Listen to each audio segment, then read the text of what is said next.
Kamu adalah garam dan terang dunia. Bapak, Ibu, saudara-saudariku yang dikasihi Tuhan, garam dan terang itu mempunyai peranan yang penting di dalam kehidupan kita. Tanpa garam, ketika orang memasak, maka makanan akan terasa hambar, rasanya tidak enak. Kalau tidak percaya, coba nanti waktu Rabu-Habu, yaitu pada pantang dan puasa, Anda coba pantang garam ya. Enggak pakai garam, kan hanya sedikit kan, enggak apa-apa kan. Tapi coba Anda nanti makan, hambar, langsung nafsu makan turun. Dan bukan hanya nafsu makan turun, Anda menjadi lemas. Bayangkan hanya sedikit, tapi itu pengaruhnya itu begitu besar pada tubuh kita. Garam juga mempunyai peranan untuk mengawetkan ya, mencegah pembusukan. Garam juga mampu mengusir ular ya. Makanya kalau Romo memberkati air itu ada garam ya. Karena garam itu lambang pengusiran setan ya, yang dilambangkan dengan lambang ular. Hal yang sama dengan terang atau pelita itu mempunyai peranan penting. Memang para saudara ketika listrik itu hidup, ya kita tidak ada masalah ya karena lampu terus terang. Tapi coba suatu hari nanti, tengah malam tiba-tiba lampu padam. Kita akan kebingungan ya. Saking kebingungan, ketakutan kita lari ke sana, nabrak sana, nabrak situ ya. Belum lagi kita takut kalau ada hantu dan lain sebagainya. Tapi begitu ada lilin yang menyala, rasanya tenang, damai kita ya. Tanpa terang kita tidak bisa berbuat apa-apa, kita mengalami kebingungan. Kita tidak bisa membaca, kita tidak bisa belajar, kita tidak bisa beraktivitas. Segala inspirasi yang ada dalam diri kita langsung buyar gitu ya, ambiar itu. Apalagi kalau tidak ada koneksi internet dan sebagainya. Tapi berkat terang itu kita bisa melakukan aktivitas kita, pekerjaan kita. Bukan hanya pada siang hari tapi juga pada malam hari. Saudara-saudariku yang dikasihi Tuhan, dalam bacaan Injil hari ini Yesus menggunakan dua gambaran yang sangat sederhana, yang dekat dengan kehidupan kita sehari-hari, yaitu menggunakan gambaran garam dan terang. Dua hal ini sepertinya sederhana, kecil, sering tidak diperhatikan, tetapi tanpa keduanya hidup kita akan menjadi hambar, gelap. Melalui gambaran ini para saudara, Yesus mengingatkan siapa kita dan untuk apa kita diutus. Yesus bersabda, "Kamulah garam dunia, kamulah terang dunia." Menarik para saudara bahwa Yesus tidak berkata kalian harus menjadi garam dunia, kalian harus menjadi terang dunia. Tetapi Yesus mengatakan kamu adalah garam dunia, kamu adalah terang dunia. Apa artinya? Artinya sebagai murid-murid Yesus, sebagai orang yang sudah dibaptis, sebagai orang Kristen, identitas kita itu sudah jelas para saudara. Yaitu bahwa kita dipanggil untuk memberikan rasa nyaman, rasa damai, sukacita. Dan juga memberikan terang bagi dunia di sekitar kita. Itulah identitas kita. Wah, Romo, identitas saya ini salib, kalau saya pakai salib. Menggunakan salib tanpa menunjukkan sikap Anda berbagi dengan orang lain, Anda bukan orang Kristen. Mengapa? Karena garam itu para saudara tidak pernah dinikmati sendirian. Garam itu selalu untuk makanan yang lainnya. Sedikit saja garam sudah cukup untuk mengubah rasa satu masakan. Sedikit. Mengapa kok sedikit? Mengapa kok tidak banyak? Bisa apa? Bisa? Kalau kebanyakan garam bagaimana? Asin, tapi selain asin? Bisa tekanan darah tinggi nanti ya. Ya, sedikit saja. Itu menunjukkan apa para saudara? Untuk berbagi dengan orang lain gak perlu banyak-banyak ya, secukupnya saja. Untuk pelayanan di gereja bukan seluruh waktu, 1 minggu di gereja terus. Lalu kapan waktunya untuk keluarga? Untuk istri, suami dan anak-anak Anda? Tidak ada. Wah, itu gak benar itu ya. Garam kalau banyak gak enak. Demikian juga ketika kita berbagi terlalu banyak sampai melupakan identitas kita, melupakan diri kita sebagai anggota keluarga, itu juga tidak benar. Apa gunanya pelayanan kalau rumah tangga hancur dan lain sebagainya. Jadi harus bijaksana untuk itu.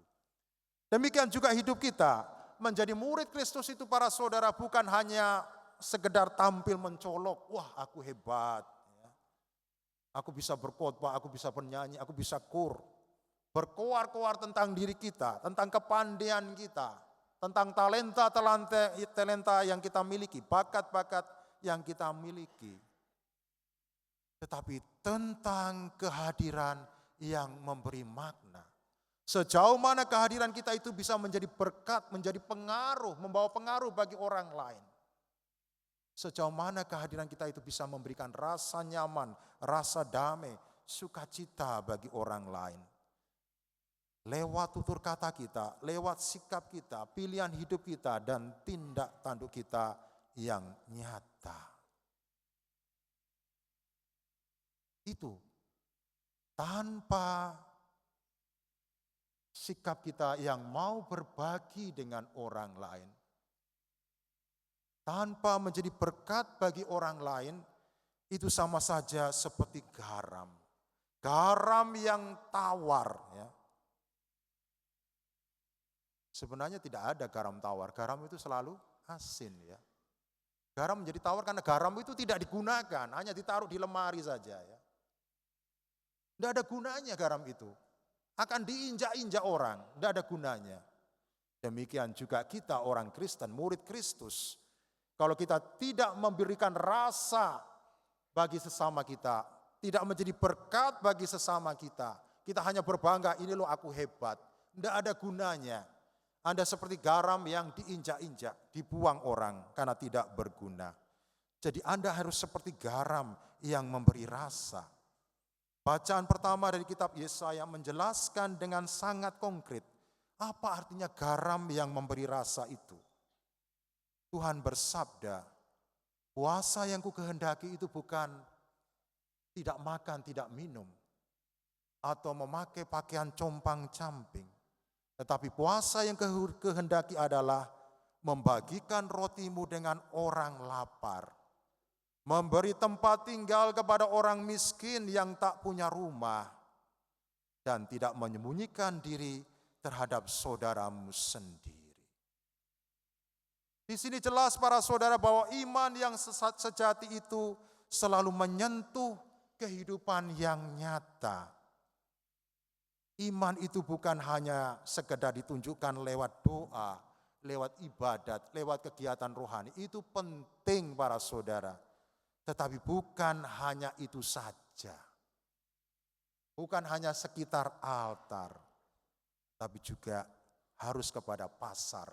Artinya kita harus juga berjumpa dengan sesama kita. Menunjukkan kepedulian kita terhadap mereka yang menderita, yang miskin. Mau berbagi dengan mereka, menghibur dan menguatkan kita.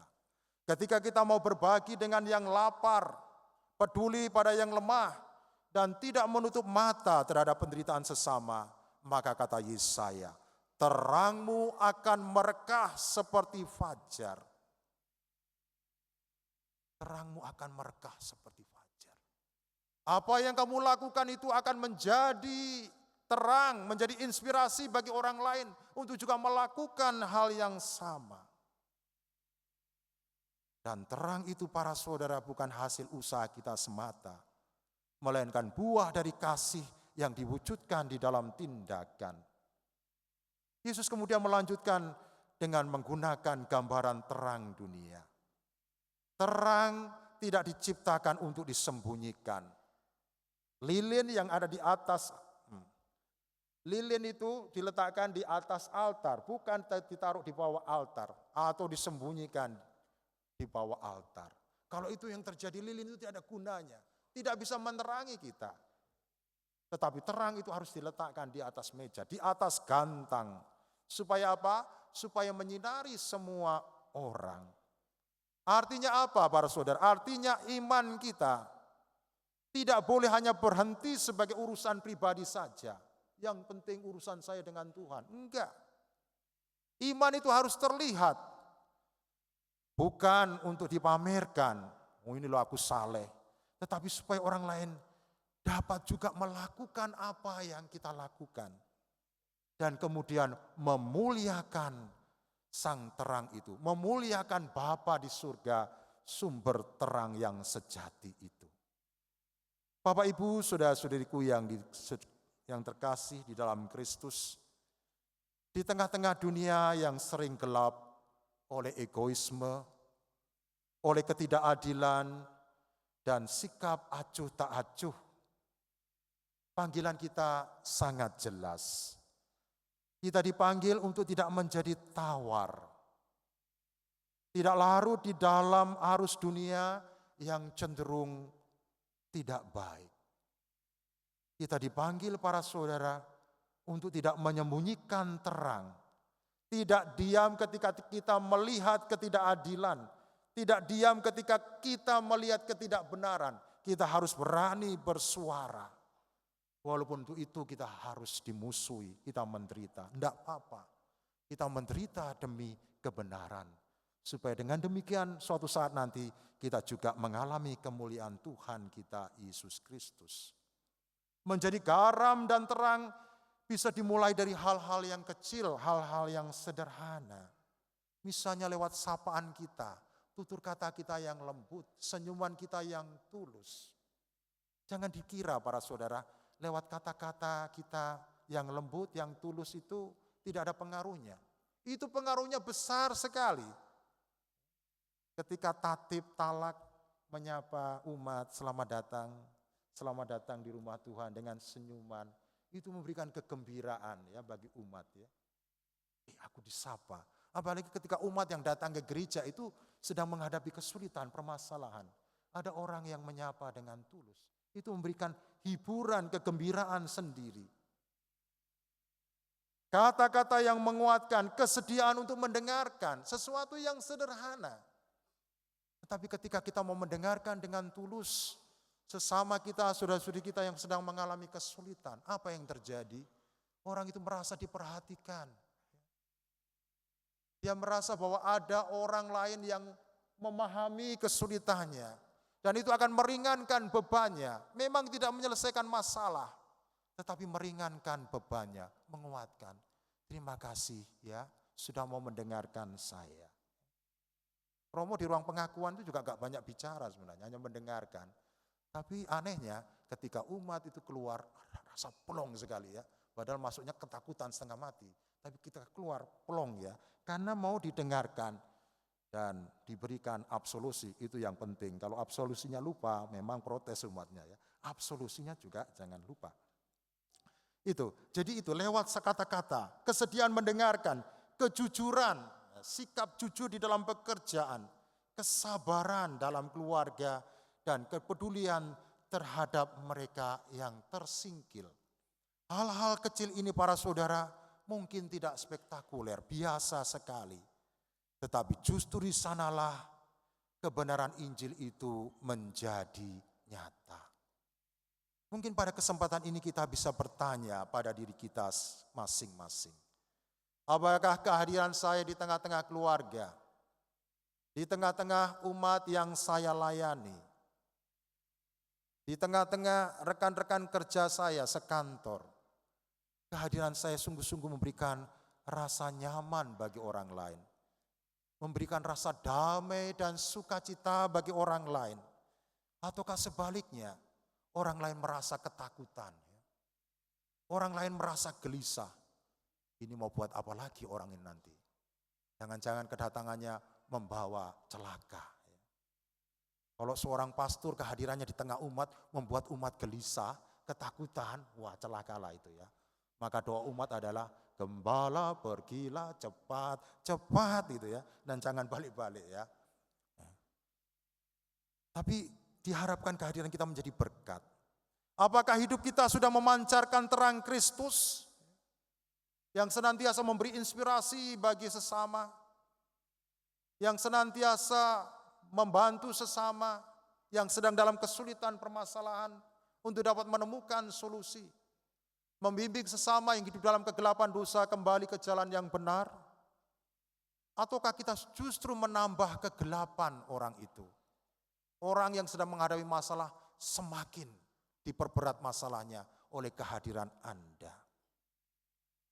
Maka mari para saudara, dalam perayaan Ekaristi ini kita mohon rahmat Tuhan, agar kita berani hidup setia sebagai garam yang mampu memberikan rasa nyaman, rasa damai, sukacita, yang mampu memberikan terang, yang memberikan inspirasi, yang memberikan bimbingan kepada orang lain, untuk bisa menemukan sang terang yang sejati. Sehingga melalui sikap kita, tutur kata, tindakan kita yang baik, nama Tuhan semakin dipermuliakan. Amin.